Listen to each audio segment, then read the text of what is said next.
저희 집에 도둑이 있어요. 바로 며느리예요. 박 여사의 날카로운 목소리가 저녁 식탁을 가르며 울려 퍼졌습니다. 7년간 완벽한 며느리로 인정받고 싶었던 서연의 마지막 희망이 산산조각 나는 순간이었죠. 62세 박 여사는 며느리 서연 앞으로 온 재산세 고지서를 몰래 뜯어봤습니다. 거의 영원에 가까운 금액을 본 박 여사는 확신했어요. 이 여자가 우리 재산을 빼돌리고 있다. 어머니, 정말 오해세요. 제가 설명을. 설명은 무슨? 증거가 여기 있는데. 박 여사가 재산세 고지서를 흔들며 소리쳤습니다. 남편 민호마저 엄마 편에 서서 서연을 의심하기 시작했어요. 여보, 정말 뭔가 숨기는 게 있는 거야? 엄마 말이 맞는 것 같은데? 7년간 시어머니 눈치를 보며 살아온 서연이 마침내 한계에 도달했습니다. 좋아요. 정말 진실을 알고 싶으시다면 말씀드릴게요. 서연의 목소리가 차갑게 변했어요. 재산세가 0원인 진짜 이유를 알고 싶으세요? 그 순간 서연이 폭로한 충격적인 진실에 온 가족이 절망에 빠졌는데 도대체 어떤 일이 일어난 걸까요? 뒷이야기가 궁금하시다면 구독 눌러주시고 댓글에 뒷이야기라고 써주세요. 저희 집에 도둑이 있어요. 바로 며느리예요. 박 여사의 날카로운 목소리가 저녁 식탁을 가르며 울려 퍼졌습니다. 7년간 완벽한 며느리로 인정받고 싶었던 서연의 마지막 희망이 산산조각 나는 순간이었죠. 하지만 진짜 충격적인 진실은 이제 시작이었습니다. 서울 강남구 대치동의 한 고급 아파트 단지 35평형 아파트 1502호. 이곳에서 벌어지는 오늘의 이야기는 평범해 보이는 한 가정의 숨겨진 비밀을 드러내게 될 것입니다. 아침 햇살이 거실 창문을 통해 스며들어도 이 집안의 냉랭한 분위기는 좀처럼 따뜻해지지 않았습니다. 서연은 오늘도 새벽 5시 30분에 눈을 떴습니다. 7년간 한 번도 빠뜨린 적 없는 아침 루틴이 시작되었습니다. 조용히 침실을 나와 부엌으로 향하는 발걸음도 소리 나지 않도록 조심스러웠습니다. 시어머니가 잠에서 깨면 하루 종일 기분이 좋지 않다는 것을 경험으로 알고 있었기 때문입니다. 냉장고 문을 열어 오늘의 메뉴를 생각해봅니다. 시어머니는 짠 음식을 좋아하고 남편은 매운 음식을 못 먹습니다. 자신의 취향은 늘 맨 마지막 고려사항이었습니다. 미역국과 김치찌개 사이에서 고민하다가 결국 시어머니가 좋아하는 된장찌개를 끓이기로 했습니다. 가스레인지에 불을 올리고 물을 끓이는 동안 서연은 창밖을 바라봤습니다. 이른 아침에 대치동 거리는 아직 조용했습니다. 학원가로 유명한 이 동네는 몇 시간 후면 학생들과 학부모들로 북적일 텐데 지금은 고요하기만 했습니다. 된장찌개가 끓는 소리와 함께 밥솥에 취사 완료 알림이 울렸습니다. 서연은 능숙하게 아침상을 차렸습니다. 시어머니용 반찬은 작은 접시에 정갈하게, 남편용은 큰 접시에 넉넉히 담았습니다. 7년간의 경험으로 각자의 취향과 선호도를 완벽히 파악하고 있었습니다. 6시 30분, 시계 알람이 울리기 전에 남편 민호가 일어났습니다. 세수를 마치고 거실로 나온 그의 표정은 여전히 잠에 덜 깬 모습이었습니다. 고생 많아. 오늘도 일찍 일어났네. 민호의 간단한 인사에 서연은 미소로 답했습니다. 하지만 그 미소 뒤에 숨은 피로는 아무도 몰랐습니다. 7시 정각, 박 여사가 방에서 나왔습니다. 62세의 나이에도 꼿꼿한 자세와 날카로운 눈빛을 유지하고 있었습니다. 며느리가 차린 아침상을 훑어보는 그녀의 시선은 여전히 까다로웠습니다. 김치가 좀 싱거운 것 같네. 첫 마디부터 지적이었습니다. 서연은 속으로 한숨을 쉬었지만 겉으로는 고개를 끄덕였습니다. 네, 다음에는 더 신경 쓰겠습니다. 이런 소소한 지적들이 하루도 빠짐없이 이어졌습니다. 7년간 축적된 이런 순간들이 서연의 마음 한구석에 상처로 쌓여가고 있었습니다. 서연의 하루는 항상 바쁘게 돌아갔습니다. 아침 식사를 마친 후 설거지를 끝내고 8시에는 출근 준비를 했습니다. 외국계 화장품 회사의 마케팅 팀장으로 일하는 그녀의 업무는 책임감이 무거웠습니다. 하지만 집안일로 인한 피로 때문에 직장에서도 100% 집중하기 어려운 날들이 많았습니다. 지하철 9호선을 타고 회사로 향하는 40분간의 출근길은 서연에게 유일한 휴식 시간이었습니다. 이어폰을 끼고 음악을 들으며 잠시나마 자신만의 시간을 가질 수 있었습니다. 창밖으로 스쳐 지나가는 서울의 풍경을 바라보며 가끔 생각했습니다. 이런 삶이 언제까지 계속될까? 회사에서의 서연은 달랐습니다. 능력 있고 자신감 넘치는 팀장이었습니다. 후배들은 그녀를 존경했고 상사들은 그녀의 성과를 인정했습니다. 하지만 집에 돌아가면 또 다른 사람이 되어야 했습니다. 조심스럽고 눈치 보는 며느리로 말입니다. 점심시간 동료 수진과 함께 회사 근처 카페에서 커피를 마시며 이야기를 나눴습니다. 수진은 서연과 같은 나이의 미혼 여성으로 자유롭고 활발한 성격의 소유자였습니다. 언니, 요즘 표정이 좀 어두워 보여요. 집에 무슨 일 있어요?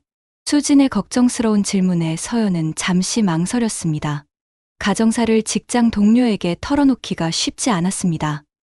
그냥 시어머니랑 사이가 좀 복잡해서. 아, 고부 갈등이군요. 요즘도 그런 게 심한가요? 수진의 순진한 반응에 서연은 쓴웃음을 지었습니다. 7년간의 복잡한 감정을 몇 마디로 설명하기는 어려웠습니다. 한편 집에 혼자 남은 박 여사는 오늘도 변함없는 일상을 보내고 있었습니다. 아침 드라마를 시청하고 아파트 단지 내 헬스장에서 가벼운 운동을 한 후 이웃 아줌마들과 수다를 떨었습니다. 박 여사님, 며느리분 참 부지런하더라고요. 매일 아침 일찍 나가시던데. 옆집 아줌마의 말에 박 여사는 시큰둥하게 반응했습니다. 부지런한 건 좋은데 너무 독립적이에요. 요즘 며느리들은 다 그런가 봐요. 사실 박 여사는 며느리의 능력을 인정하면서도 질투하는 마음이 있었습니다. 자신이 젊었을 때는 남편 뒷바라지하느라 자신의 꿈을 포기했는데 며느리는 자신의 일도 하면서 집안일까지 완벽하게 해내는 것이 못마땅했습니다. 저녁이 되어 민호가 퇴근했습니다. 대기업 과장으로서의 업무 스트레스로 인해 집에 오면 지쳐있는 경우가 많았습니다. 어머니와 아내 사이의 미묘한 갈등을 느끼면서도 직접적으로 해결하려 하지 않았습니다. 평화를 원했지만 그 평화는 주로 아내의 양보로 이루어진다는 것을 알면서도 모른 척했습니다. 오늘 회사에서 부장 승진 얘기가 나왔어. 민호가 저녁 식사 중에 말했습니다. 서연은 관심을 보였지만 박 여사의 반응은 달랐습니다. 승진도 좋지만 집안일에도 더 신경 써야지. 요즘 너무 바빠 보여. 박 여사의 말에는 며느리가 너무 성공하는 것에 대한 불편함이 담겨 있었습니다. 이런 미묘한 갈등들이 매일 반복되면서 가족 간의 균열은 점점 커져가고 있었습니다. 오후 2시 30분, 평소보다 이른 시간에 우편 배달원이 아파트를 찾아왔습니다. 박 여사는 거실에서 TV를 보다가 초인종 소리에 문을 열었습니다.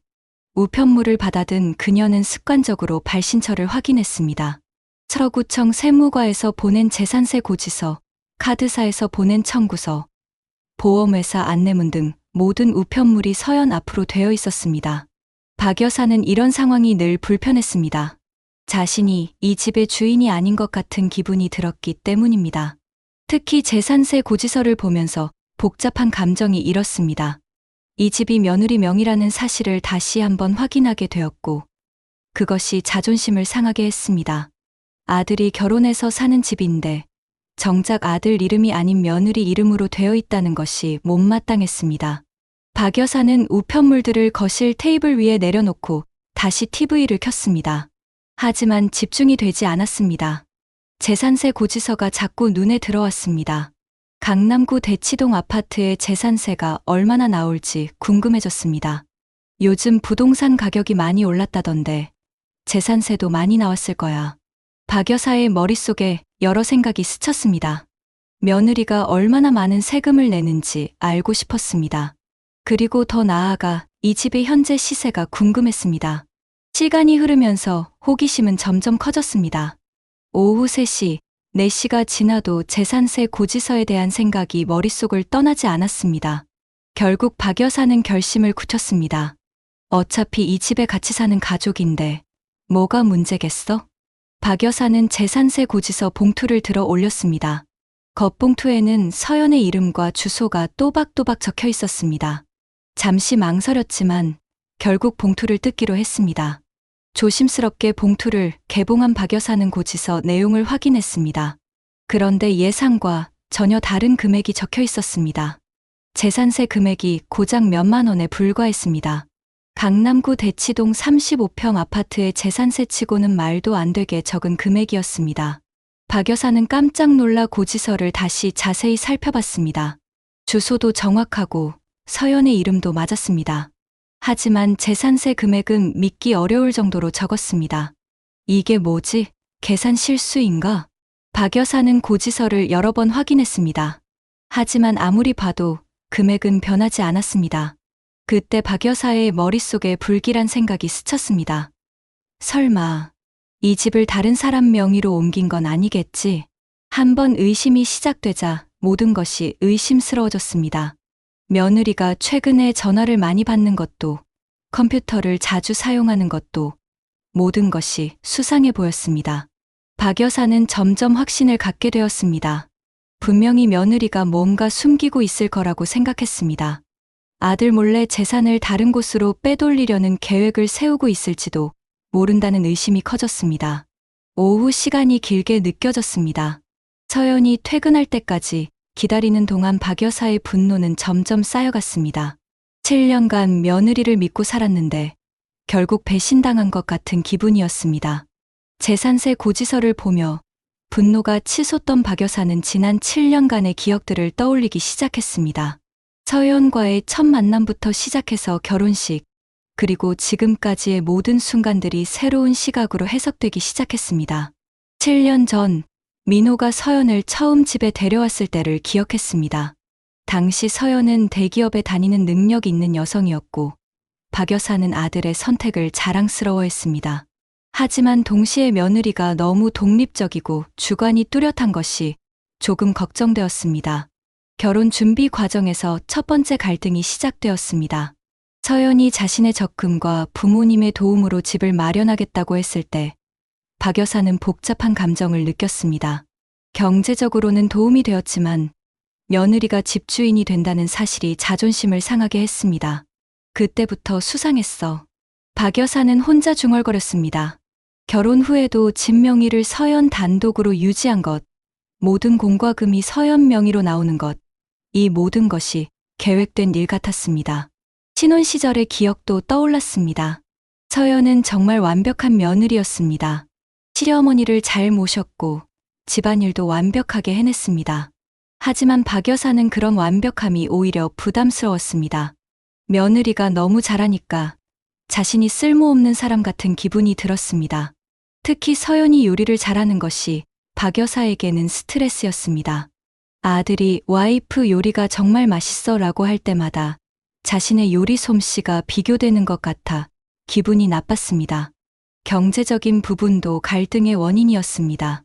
서연의 월급이 민호보다 적지 않았고 가끔 더 많을 때도 있었습니다. 박 여사 세대에서는 남편이 경제적 주도권을 가져야 한다고 생각했는데 요즘 젊은 부부들의 모습이 이해되지 않았습니다. 요즘 여자들은 다 저런가 봐. 박 여사는 이웃 아줌마들과 대화할 때 자주 하는 말을 다시 중얼거렸습니다. 며느리가 성공적인 커리어를 가진 것은 좋았지만 그로 인해 가정에서의 전통적인 역할이 흐려지는 것 같아 불안했습니다. 지난해에 있었던 일도 떠올랐습니다.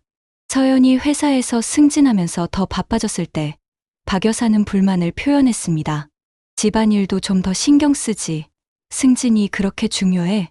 그때 서연은 아무 말 없이 고개만 끄덕였지만 박 여사는 며느리의 표정에서 불만을 읽을 수 있었습니다.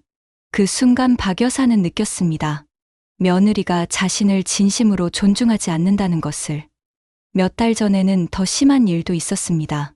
서연이 친정 부모님을 모시고 여행을 다녀온 일이었습니다. 박 여사는 왜 자신에게는 그런 제안을 하지 않는지 섭섭했습니다. 며느리라는 게 그런 거야. 시어머니보다 친정 부모가 더 중요한 거지. 박 여사의 불만은 점점 커져갔습니다. 그리고 오늘 재산세 고지서를 보면서 그 불만이 폭발하게 된 것입니다. 오후 5시가 넘어가면서 박 여사의 화는 더욱 증폭되었습니다. 서연이 퇴근할 시간이 다가오고 있었습니다. 오늘은 반드시 이 문제를 해결해야 한다고 다짐했습니다. 저녁 6시 30분, 서연이 평소보다 조금 늦게 퇴근했습니다. 회사에서 중요한 미팅이 늦게 끝났기 때문이었습니다. 현관문을 열고 들어서는 순간 거실의 분위기가 평소와 다르다는 것을 직감했습니다. 거실 소파에는 박 여사가 엄숙한 표정으로 앉아 있었고 민호도 평소보다 일찍 와 있었습니다. 테이블 위에는 뜯어진 봉투와 재산세 고지서가 놓여 있었습니다. 서연은 순간 모든 상황을 파악했습니다. 자신의 우편을 시어머니가 뜯어본 것도 놀라웠지만 무엇보다 이런 식으로 가족 회의를 소집한 것에 당황했습니다. 어머님, 저 왔습니다. 오늘 왜 이렇게 일찍 집에? 서연의 인사는 중간에 끊어졌습니다. 박 여사가 차가운 시선으로 그녀를 바라보며 말했기 때문입니다. 거실로 와서 앉아. 할 얘기가 있어. 서연은 가방을 내려놓고 조심스럽게 소파에 앉았습니다. 민호는 평소와 달리 그녀와 눈을 마주치지 않았습니다. 뭔가 심각한 상황이라는 것을 직감했습니다. 박 여사는 재산세 고지서를 서연 앞으로 밀어내며 말을 시작했습니다. 이게 뭐야? 서연은 고지서를 보고 이해했습니다. 재산세 금액이 예상보다 적게 나온 것을 보고 시어머니가 의심을 한 것 같았습니다. 하지만 그보다 더 큰 문제는 자신의 우편을 허락 없이 뜯어봤다는 사실이었습니다. 어머님, 제 우편을 왜 뜯어보셨어요?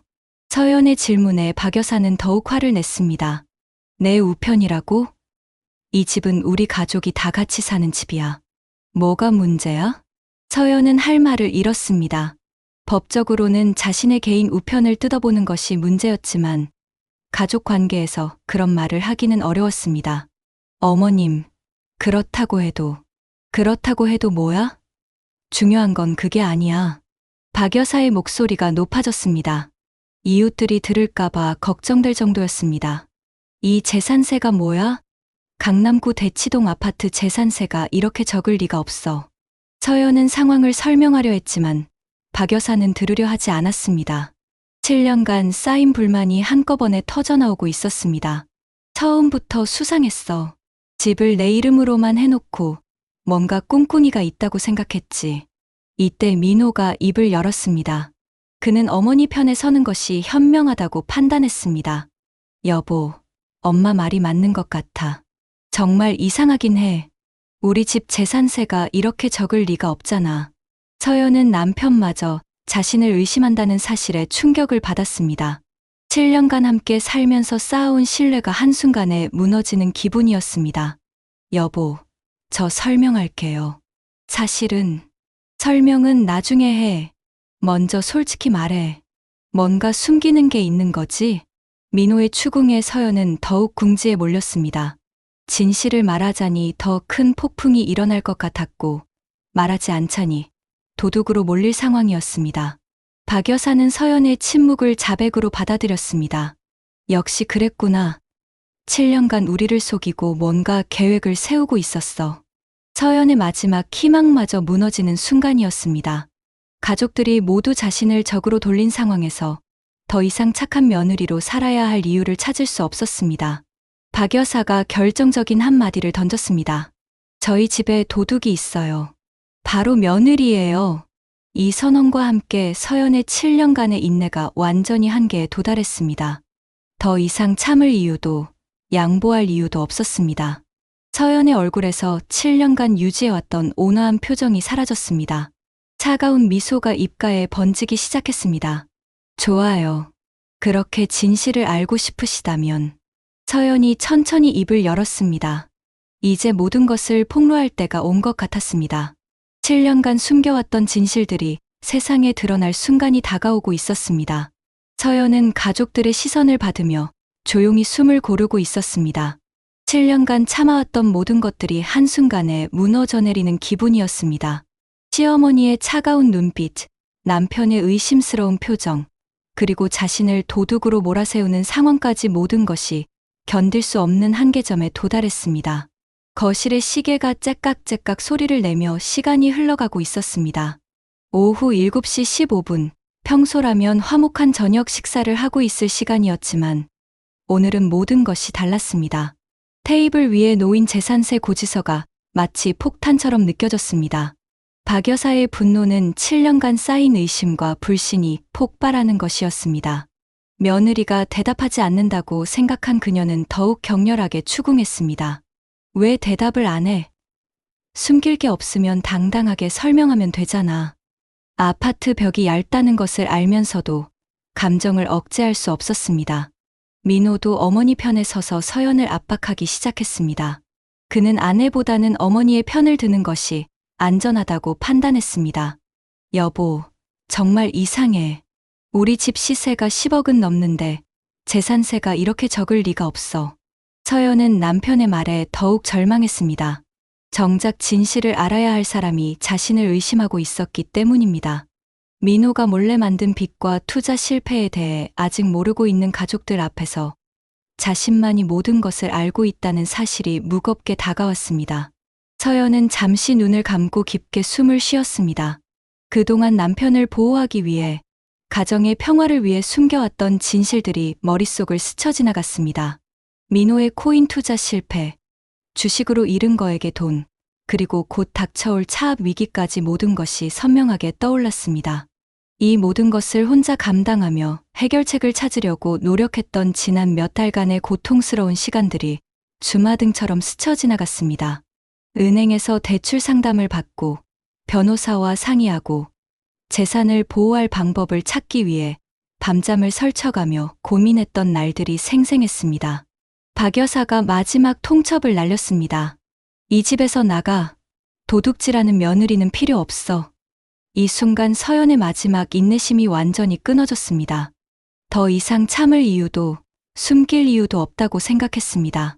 서연의 얼굴에서 7년간 유지해왔던 온화하고 순종적인 표정이 완전히 사라졌습니다. 대신 차가우면서도 단호한 표정이 자리 잡았습니다. 좋아요.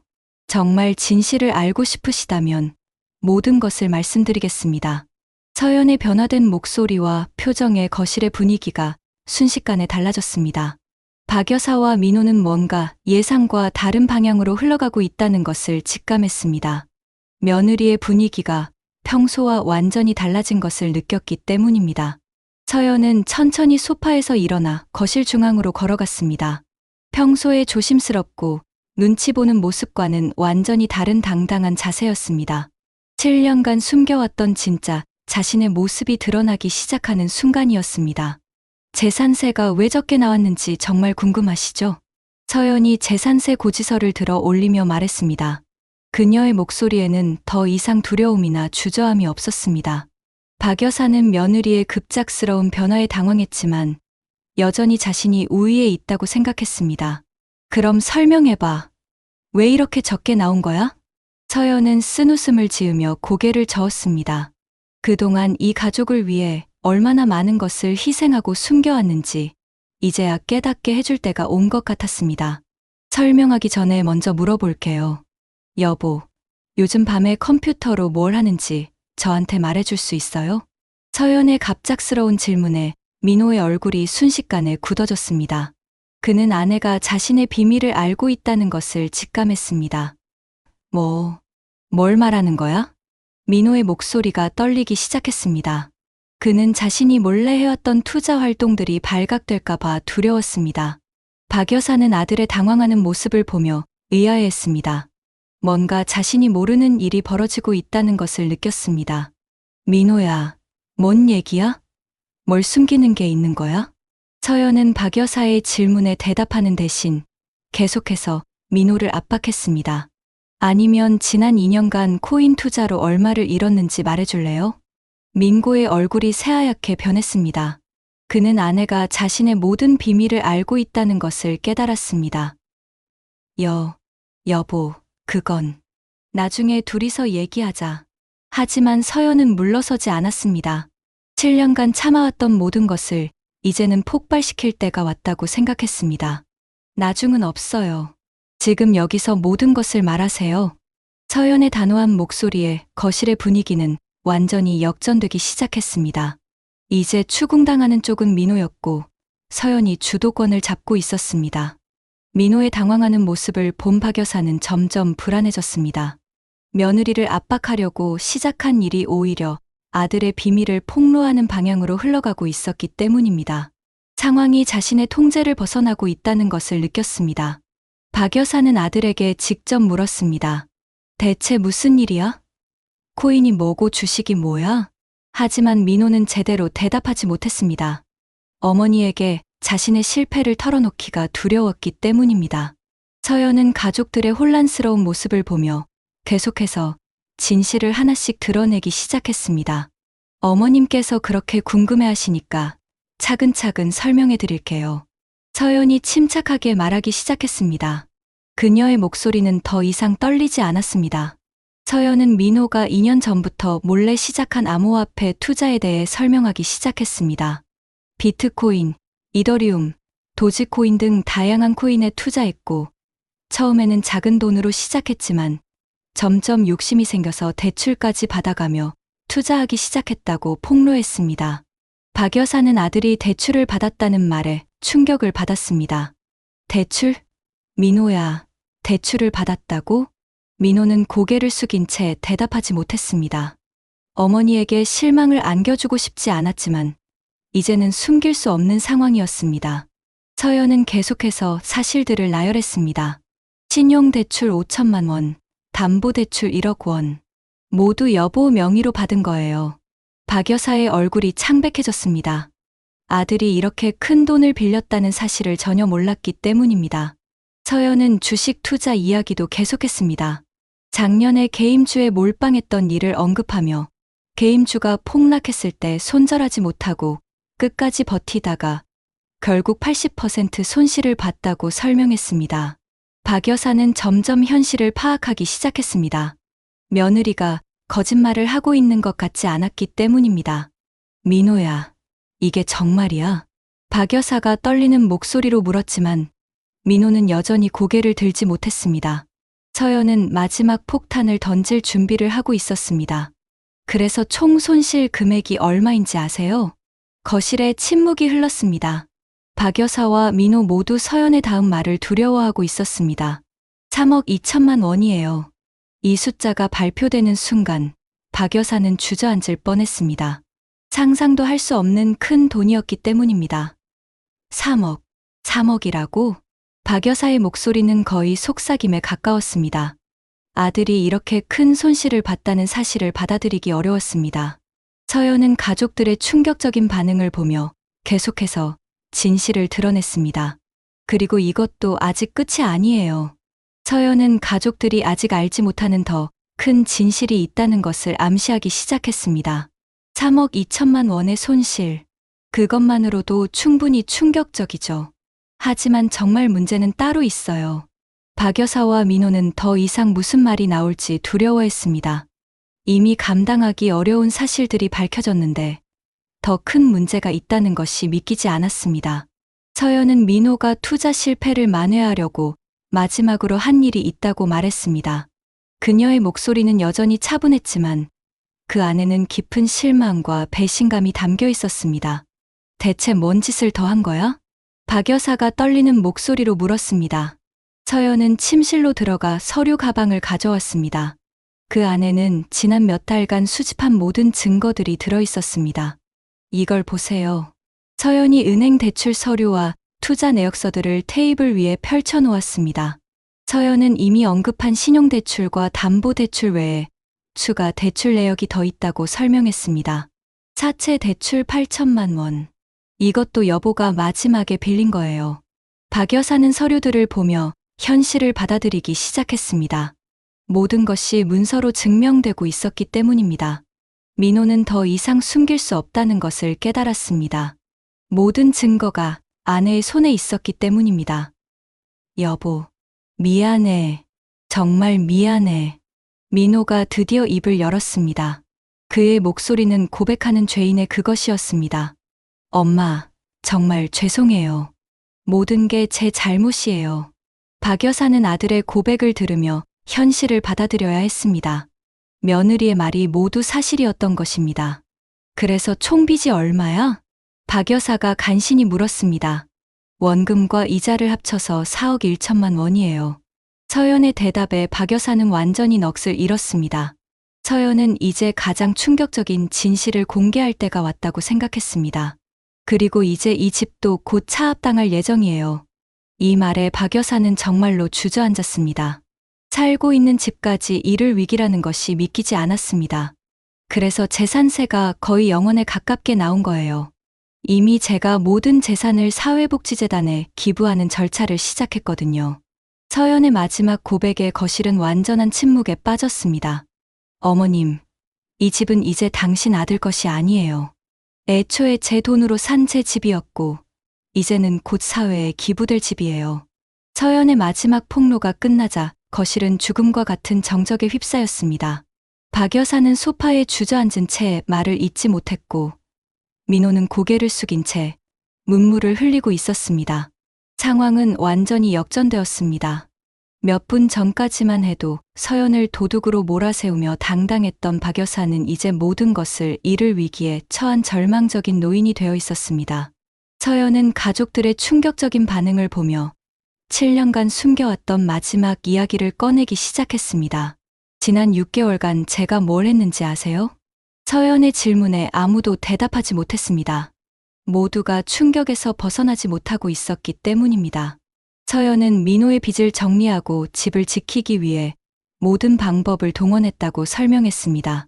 은행과 협상하고 변호사와 상담하고 개인 재산까지 모두 투입했다고 털어놓았습니다. 그녀의 목소리에는 지난 6개월간의 고통스러운 시간들이 배어 있었습니다. 박 여사가 그렇게 무시하던 자신의 월급으로 빚을 갚으려고 노력했다고 서연은 계속 설명했습니다. 야근 수당, 성과급, 모든 것을 다 투입했다고 했습니다. 박 여사는 며느리의 말을 들으며 자신이 얼마나 큰 실수를 했는지 깨닫기 시작했습니다. 하지만 4억이 넘는 빚을 월급만으로는 감당할 수 없었다고 서연은 고백했습니다. 그래서 마지막 선택을 했다고 말하며 테이블 위에 또 다른 서류를 꺼내놓았습니다. 그것은 재산 기부 서류였습니다. 빚쟁이들에게 모든 걸 뺏기기 전에 차라리 사회에 기부하는 게 낫다고 생각했어요. 민호가 드디어 고개를 들어 아내를 바라봤습니다. 그의 눈에는 후회와 미안함이 가득했습니다. 여보, 정말 미안해. 내가 너무 잘못했어. 하지만 서연의 얼굴에는 더 이상 용서의 기색이 보이지 않았습니다. 미안하다고 해서 해결될 문제가 아니에요. 이미 모든 게 끝났어요. 박 여사는 며느리의 차가운 목소리를 들으며 절망했습니다. 집도, 아들의 신용도, 가족의 미래도 모든 것이 사라지게 된 상황이었습니다. 그럼 우리는 어떻게 되는 거야? 박 여사가 떨리는 목소리로 물었습니다.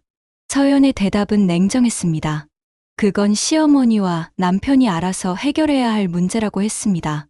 더 이상 이 가족의 문제를 자신이 책임질 생각이 없다는 것을 분명히 했습니다. 저는 내일부터 친정에 가서 있을 거예요.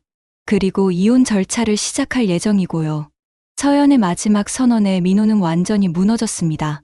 여보, 제발. 한 번만 용서해줘. 다시는 이런 일 없을 거야. 하지만 서연의 결심은 확고했습니다. 7년이면 충분히 참았어요. 더 이상은 무리예요. 거실에는 절망적인 침묵만이 흘렀습니다. 몇 시간 전까지만 해도 평범한 가정이었던 이곳이 이제는 모든 것을 잃은 폐허가 되어 있었습니다. 서연의 이혼 선언 이후 거실에는 무거운 침묵이 흘렀습니다. 박 여사는 소파에 주저앉은 채 현실을 받아들이지 못하고 있었고, 민호는 고개를 숙인 채 눈물을 흘리고 있었습니다. 7년간 쌓아온 가정이 한순간에 무너져 내리는 순간이었습니다. 서연은 창밖을 바라보며 깊은 한숨을 쉬었습니다. 이제 모든 것을 말할 때가 왔다고 생각했습니다. 7년간 숨겨왔던 진심, 그동안 참아왔던 상처들, 그리고 이 가족을 위해 희생했던 모든 것들에 대한 이야기를 말입니다. 사실 처음부터 모든 걸 알고 있었어요. 서연이 조용히 입을 열었습니다. 가족들이 놀란 표정으로 그녀를 바라봤습니다. 서연은 민호의 투자 활동을 6개월 전부터 알고 있었다고 고백했습니다. 컴퓨터 사용 기록, 은행 거래 내역, 핸드폰 메시지까지 모든 것을 확인했다고 했습니다. 하지만 남편을 믿고 기다려보기로 했다고 설명했습니다. 박 여사는 며느리가 이미 모든 것을 알고 있었다는 사실에 충격을 받았습니다. 그렇다면 왜 지금까지 아무 말도 하지 않았는지 이해할 수 없었습니다. 서연은 계속해서 자신의 진심을 털어놓았습니다. 처음에는 남편이 스스로 고백하고 함께 해결책을 찾기를 기다렸다고 했습니다. 가정의 평화를 위해, 그리고 시어머니가 충격받지 않도록 혼자서 모든 것을 감당하려고 했다고 설명했습니다. 지난 6개월간 서연이 얼마나 많은 노력을 했는지에 대한 이야기가 이어졌습니다. 은행과 협상하여 대출 조건을 완화받으려고 했고, 변호사와 상담하여 법적 해결책을 모색했으며, 심지어 자신의 적금과 주식까지 모두 정리해서 빚을 갚으려고 했다고 털어놓았습니다. 제가 번 돈의 80%를 빚 갚는 데 썼어요. 제 용돈은 월 10만 원으로 줄였고요. 서연의 고백에 박 여사는 할 말을 잃었습니다. 며느리가 이렇게까지 희생하고 있는 줄 전혀 몰랐기 때문입니다. 서연은 그럼에도 불구하고 가족들에게 말하지 않았던 이유를 설명했습니다. 시어머니가 아들 때문에 상심할까봐, 그리고 민호가 더 큰 스트레스를 받을까봐 혼자서 모든 것을 감당하려고 했다고 했습니다. 하지만 4억이 넘는 빚은 혼자서 감당하기에는 너무 큰 금액이었습니다. 서연은 마지막 방법으로 집을 팔아서 빚을 정리하려고 했지만 그마저도 부족할 것 같아서 재산 기부를 결심하게 되었다고 설명했습니다. 차라리 빚쟁이들에게 모든 걸 뺏기는 것보다는 도움이 필요한 사람들에게 기부하는 게 낫다고 생각했어요. 서연의 말에 민호는 자신이 얼마나 이기적이었는지 깨닫기 시작했습니다. 아내가 혼자서 이 모든 고통을 감당하고 있는 동안 자신은 투자 실패를 만회하려고 더 큰 도박을 하고 있었던 것입니다. 박 여사도 점차 현실을 받아들이기 시작했습니다. 그동안 며느리를 의심하고 무시했던 자신의 행동이 얼마나 잘못되었는지 깨닫게 되었습니다. 며느리가 도둑이 아니라 오히려 이 가족을 구하려고 모든 것을 희생한 은인이었던 것입니다. 서연은 마지막으로 가장 아픈 이야기를 꺼냈습니다. 지난 7년간 시어머니의 차가운 대우와 남편의 무관심 속에서도 참아온 이유는 진짜 가족이 되고 싶었기 때문이라고 고백했습니다. 저도 가족이고 싶었어요. 진짜 딸처럼, 진짜 아내처럼 사랑받고 싶었어요. 서연의 진심 어린 고백에 거실의 분위기가 완전히 바뀌었습니다. 이제 더 이상 그녀를 의심하거나 비난할 수 있는 사람은 아무도 없었습니다. 서연의 고백을 들은 박 여사는 완전히 무너졌습니다. 7년간 자신이 며느리에게 했던 모든 행동들이 주마등처럼 스쳐 지나갔습니다. 차가운 말투, 끊임없는 지적, 그리고 오늘의 도둑 누명까지 모든 것이 잘못되었다는 것을 깨달았습니다. 박 여사는 떨리는 목소리로 서연에게 사과하기 시작했습니다. 자신이 얼마나 큰 실수를 했는지, 얼마나 훌륭한 며느리를 잘못 대했는지 인정했습니다. 서연아, 미안하다. 정말 미안해. 박 여사의 진심 어린 사과에 서연은 잠시 말을 잃었습니다. 7년간 기다려왔던 한마디였기 때문입니다. 박 여사는 계속해서 자신의 잘못을 인정했습니다. 며느리가 너무 완벽해서 오히려 질투했다고, 자신의 자리를 빼앗길 것 같아서 두려웠다고 고백했습니다. 그리고 그런 감정 때문에 며느리를 의도적으로 힘들게 했다는 것을 인정했습니다. 너는 내가 꿈꾸던 완벽한 며느리였어. 그런데 내가 너무 바보같이 굴었구나. 박 여사의 고백에 서연의 눈에도 눈물이 맺혔습니다. 7년간 인정받고 싶었던 마음이 드디어 보상받는 순간이었습니다. 민호도 아내 앞에 무릎을 꿇고 진심으로 사과했습니다. 자신의 이기적인 행동이 아내를 얼마나 힘들게 했는지, 그리고 가족을 얼마나 위험에 빠뜨렸는지 깨달았다고 고백했습니다. 여보, 정말 미안해. 내가 남편으로서, 아들로서 너무 무책임했어. 민호는 앞으로 어떻게든 빚을 갚겠다고, 다시는 도박 같은 투자를 하지 않겠다고 맹세했습니다. 그리고 아내가 혼자 감당했던 고통을 함께 나누겠다고 약속했습니다. 서연은 가족들의 진심 어린 사과를 들으며 복잡한 감정에 휩싸였습니다. 7년간 기다려왔던 순간이었지만 이미 너무 많은 상처를 받은 후였습니다. 고마워요. 정말 고마워요. 서연이 조용히 대답했습니다. 하지만 그녀의 목소리에는 여전히 결연함이 담겨 있었습니다. 서연은 가족들의 사과를 받아들이면서도 자신의 결정은 변하지 않는다고 말했습니다. 너무 늦었다는 것이 그녀의 판단이었습니다. 7년간 쌓인 상처와 실망은 하루아침에 치유될 수 있는 것이 아니었습니다. 박 여사는 며느리의 단호한 의지를 보며 더욱 절망했습니다. 이제야 며느리의 소중함을 깨달았는데 이미 모든 것이 늦어버린 상황이었습니다. 제발, 한 번만 더 기회를 줘. 앞으로는 정말 달라질게. 박 여사의 간절한 부탁에도 서연은 고개를 저었습니다. 이미 내린 결정을 번복할 생각이 없다는 것을 분명히 했습니다. 민호도 아내에게 매달렸습니다. 모든 빚을 자신이 책임지고 갚겠다고, 다시는 아내에게 짐을 지우지 않겠다고 약속했습니다. 하지만 서연의 마음은 이미 돌이킬 수 없는 지경에 이르렀습니다. 미안해요. 저도 이제 제 인생을 살고 싶어요. 서연의 마지막 대답에 가족들은 더 이상 말할 수 없었습니다. 그녀가 얼마나 많은 것을 희생했는지, 그리고 얼마나 큰 상처를 받았는지 이제야 이해했기 때문입니다. 다음 날 아침, 서연은 일찍 일어나 짐을 정리하기 시작했습니다. 7년간 살았던 집을 떠날 준비를 하는 것은 생각보다 복잡한 감정을 불러일으켰습니다. 추억이 담긴 물건들을 하나씩 정리하면서 지난 세월을 되돌아봤습니다. 서연은 많은 물건들을 두고 가기로 했습니다. 새로운 시작에는 새로운 것들이 필요하다고 생각했기 때문입니다. 오직 자신에게 정말 소중한 것들만 가져가기로 결심했습니다. 박 여사는 며느리가 짐을 싸는 모습을 멀리서 지켜봤습니다. 어떻게 말을 걸어야 할지, 무엇을 해야 할지 알 수 없어서 그저 바라만 볼 수밖에 없었습니다. 어제까지만 해도 며느리를 도둑으로 몰아세웠던 자신이 이제 와서 무슨 말을 할 수 있겠습니까? 민호는 회사에 휴가를 내고 아내를 붙잡으려고 노력했습니다. 하지만 서연의 결심은 확고했습니다. 이미 친정 부모님께 연락을 드렸고 오늘 오후에 대전으로 내려갈 예정이라고 했습니다. 정말 안 될까? 정말 기회가 없을까? 민호의 간절한 물음에 서연은 잠시 망설였습니다. 7년간 함께한 세월이 하루아침에 없어질 수는 없었기 때문입니다.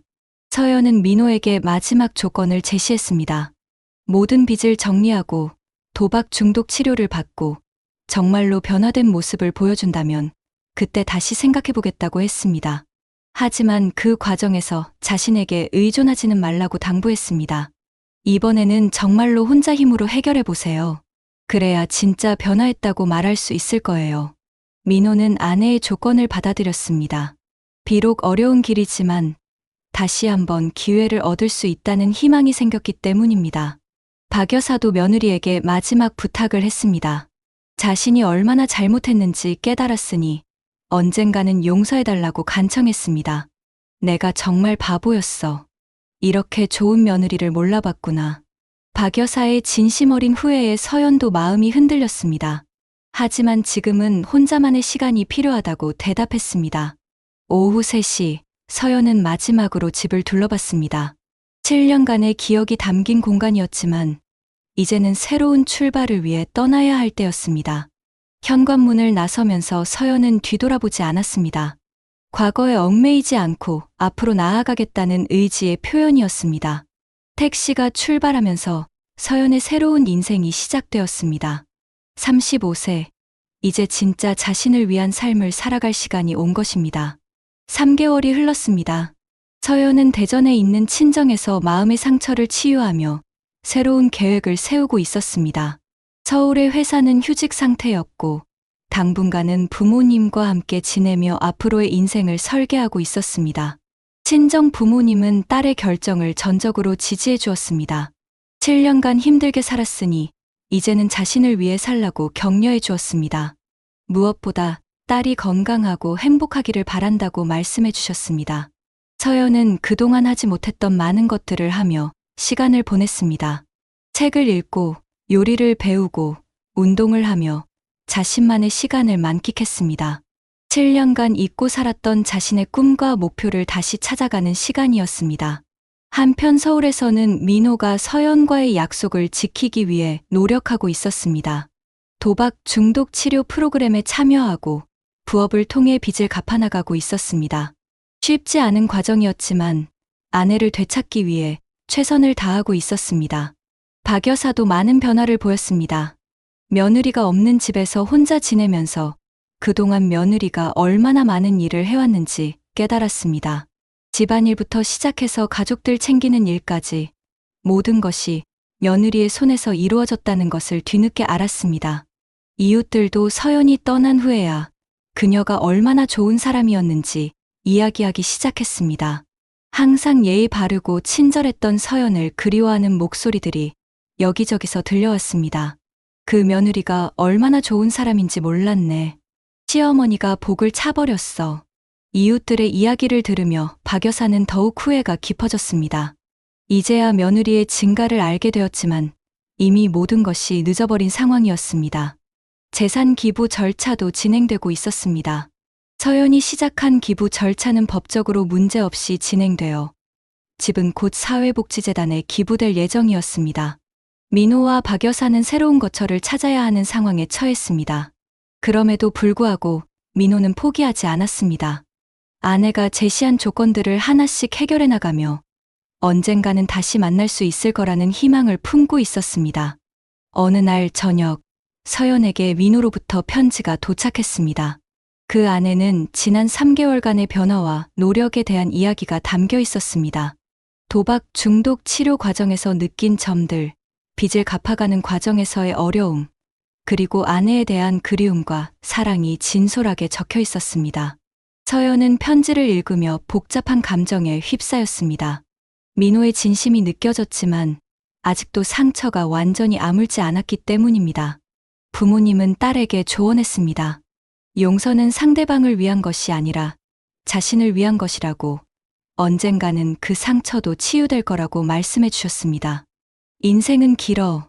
지금 당장 결정할 필요는 없단다. 부모님의 따뜻한 조언에 서연은 마음의 평안을 찾을 수 있었습니다. 해가 지면서 서연은 창밖을 바라봤습니다. 새로운 하루가 시작될 것이고 새로운 기회들이 기다리고 있을 것입니다. 과거의 상처에 매몰되지 않고 미래를 향해 나아가는 것이 진정한 용기라는 것을 깨달았습니다. 진정한 가치는 겉으로 드러나는 것이 아니라 마음 속에 있다는 것, 그리고 진짜 사랑은 서로를 이해하고 존중하는 것에서 시작된다는 교훈을 남기며 서연의 이야기는 새로운 장을 맞이하게 되었습니다. 가족이란 혈연으로만 이루어지는 것이 아니라 서로를 아끼고 배려하는 마음으로 만들어지는 것이라는 메시지와 함께 모든 이들에게 깊은 여운을 남기는 이야기였습니다.